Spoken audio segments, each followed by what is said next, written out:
Hello, everyone. Thank you very much for being here. My name is Soledad Cedro, and I'm proudly both a Latina and a journalist.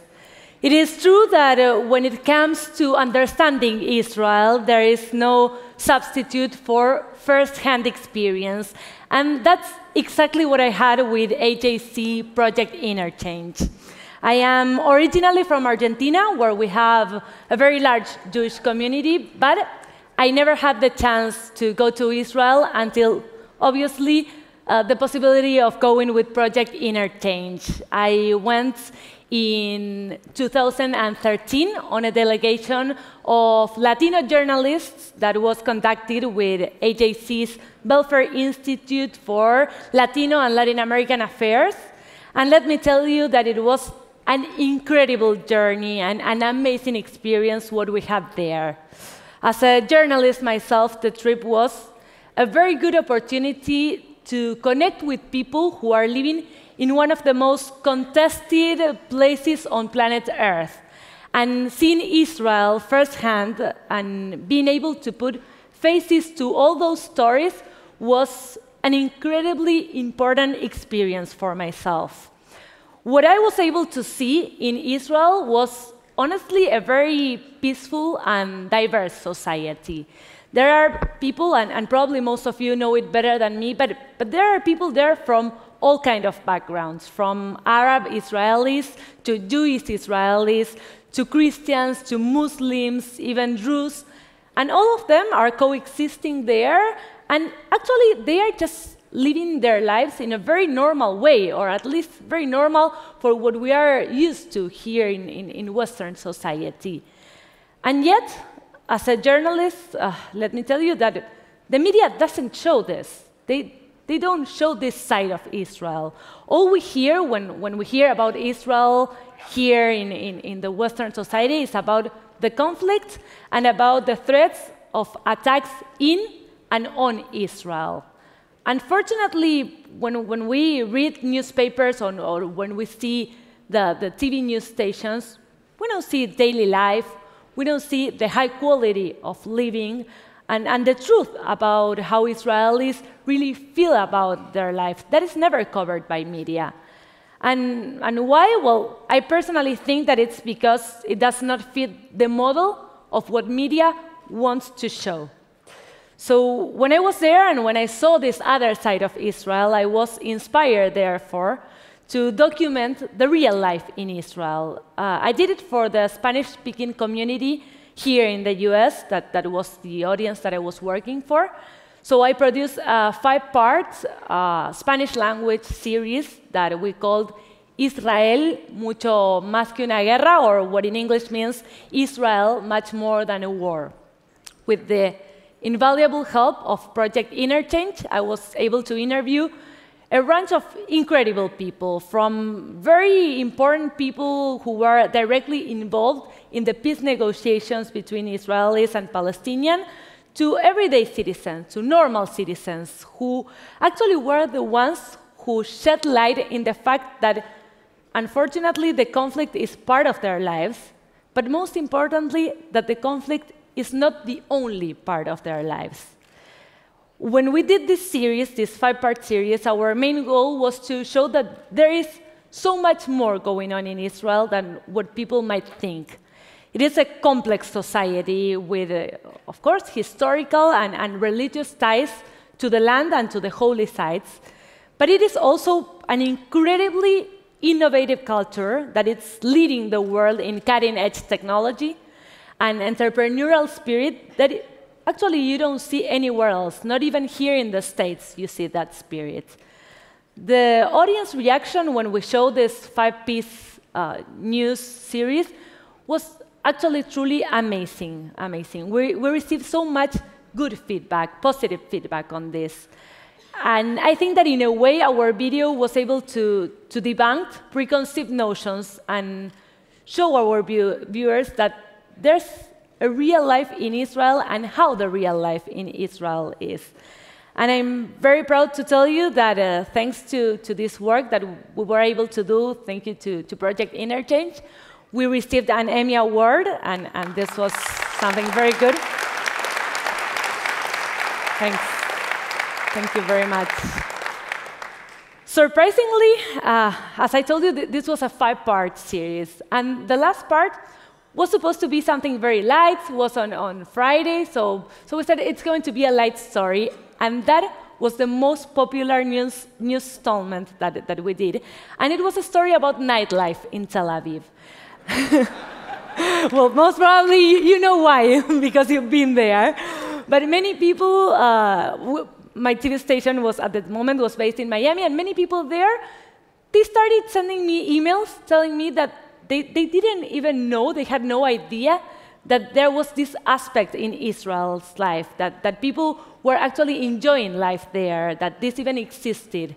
And of course, for your reaction, I can tell that you know that this exists. I know it as well now. So this was very surprising to me, and it was good to see that people were able to find out about that.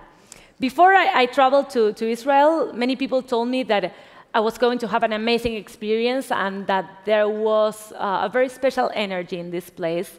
And it's not that I didn't believe them, but to be honest, I wasn't sure if I was going to have this same reaction being there.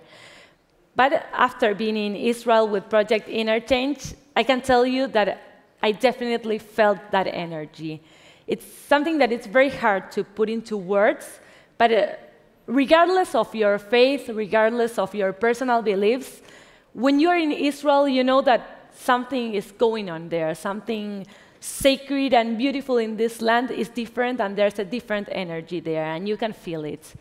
And I felt very much at home in Israel, even though I'm not Jewish, but I felt that I have very deep connections to this place. And I think that this is something that most of us can relate to when we are in Israel.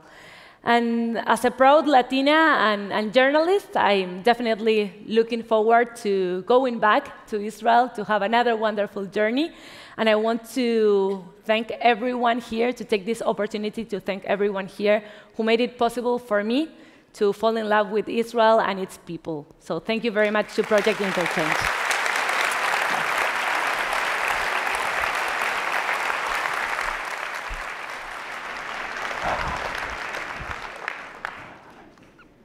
My name is Ian Cocroft, and in a few short days, I will graduate from UCLA.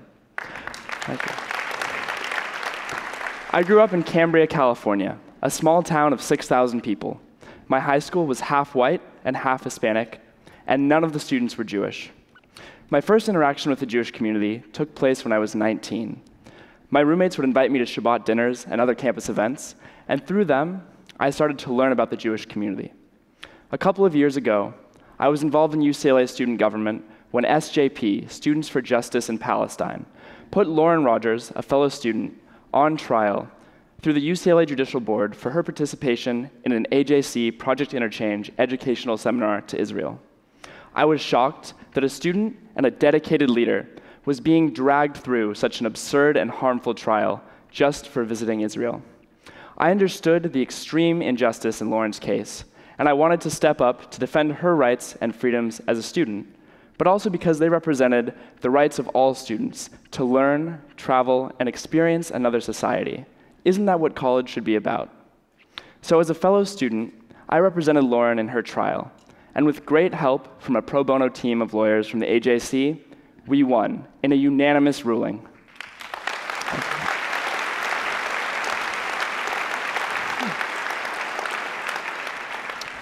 But from the moment the trial ended and Lauren prevailed, I knew I wanted to be there in whatever capacity I could to advocate for the Jewish and pro-Israel communities on campus. It should be a guaranteed right that no matter what, all students are empowered and made to feel safe on campus. After the trial, I studied abroad in Spain.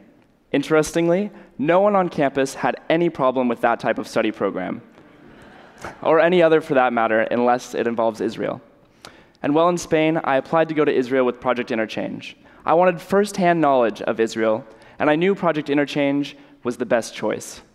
We met with leaders from all across the political spectrum, including Arab Israelis, Jewish Israelis, Christians, and Palestinians. But due to the typical media portrayal, I thought Jerusalem would be contentious. Instead, I experienced serenity and peace. In Ramallah, I expected poverty. Instead, I saw construction on every block. On campus, those pushing BDS tried to portray the situation as oppressor versus oppressed. On our trip, we met with a representative of the Palestinian Authority who engaged in a PowerPoint propaganda war, lacking context or nuance. But we also met with Israel's Dr. Tal Becker, who spoke about trying to achieve peace through dialogue. The difference was so clear to me and so descriptive of the situation on campus: propaganda versus dialogue. I've been on campus when it has been very difficult for pro-Israel students. I was inspired to help support the pro-Israel community by protecting the rights of all students. Therefore, I drafted a student council amendment to block resolutions that harm communities on campus, including the Jewish and pro-Israel communities. I'm proud to say that the amendment passed in a 9-4 vote.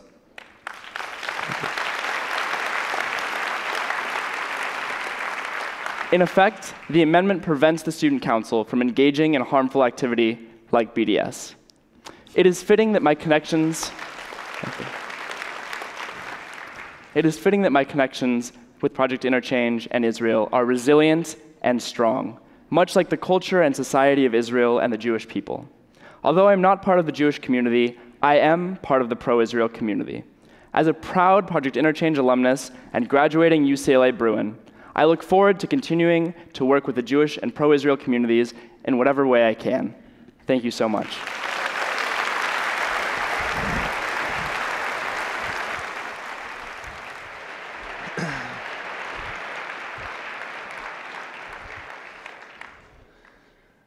Good morning. Boker Tov, Sabah El Kheir. My name is Abe Hawk, and I too am a Project Interchange alum. But unlike most alumni, by the time I was invited to participate to go on the program's trip to Israel in December of 2015, I had already been an admirer and a supporter of Israel for years.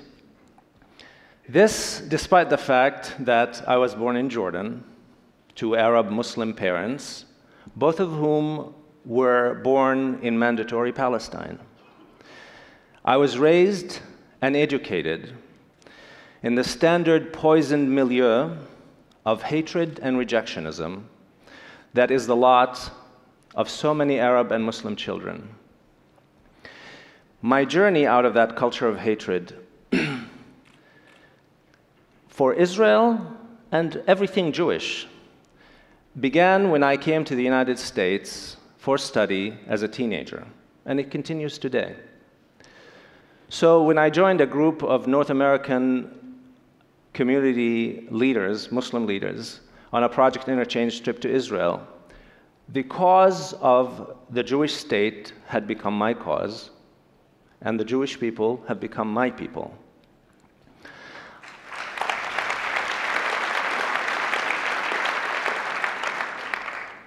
I had already visited Israel privately before, and I thought I knew what to expect. But I never imagined how quickly and profoundly this 10-day experience would transform the views of the other Arab and Muslim delegates.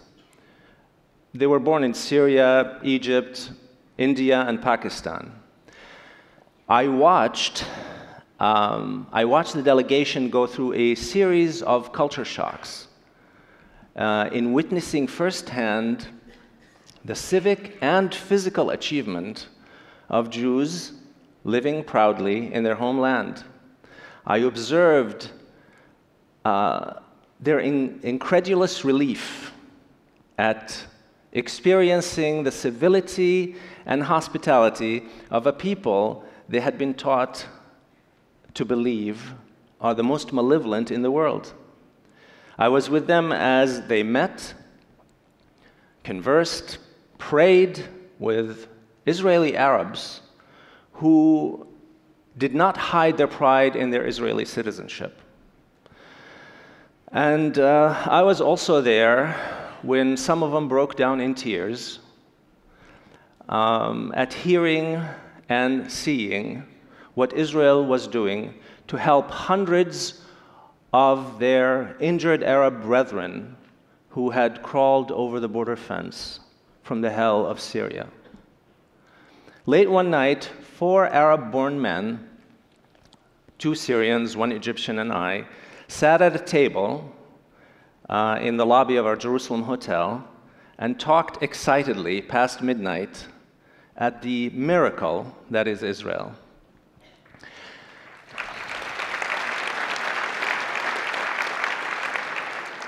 Every member of the delegation was transformed by this trip. I know this because I witnessed it during and after the trip. But I was also transformed by the trip. Having firsthand awareness of the depth and intensity of the hatred taught to Arab children about Jews in general and Israel in particular, I had despaired that anything or anyone could make a dent in that hatred, not to mention break it. But in AJC's Project Interchange, I caught a glimpse of a path to that, of how the seed of a collective change of attitude in the Arab and Muslim worlds could be planted. Through the careful selection of opinion shapers and community leaders as participants in this transformative experience, Project Interchange manages to reach the communities in which these leaders live and work. In more than one way, 6 months later, I'm still on my Project Interchange journey, meeting new and old alumni here, thinking about how to make the program more effective, and looking for recruits amongst Arab and Muslim community leaders. I'm preoccupied with Project Interchange, my wife tells me. Why? Because it has given me hope. In what I thought was really a hopeless situation. The hope that someday a significant part of my other people, the Arabs, would open their eyes and hearts to the light issuing out of Israel.